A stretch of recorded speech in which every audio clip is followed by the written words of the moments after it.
आदौ रामतपोवनादिगमनम्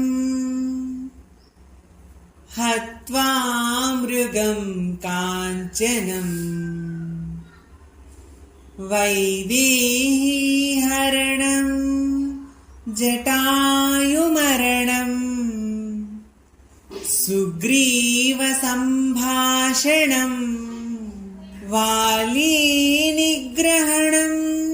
समुद्रतरणम् लङ्कापुरीदाहनम्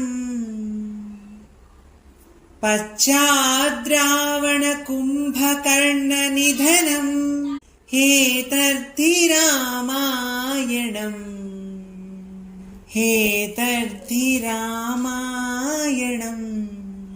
ఈ వీడియో మీకు నచ్చితే లైక్ చేసి షేర్ చేయండి. ఇలాంటి మరిన్ని వీడియోల కోసం ఈ ఛానల్ని సబ్స్క్రైబ్ చేయండి. వీడియోపై మీ అభిప్రాయాన్ని కామెంట్ సెక్షన్లో తెలియజేయండి.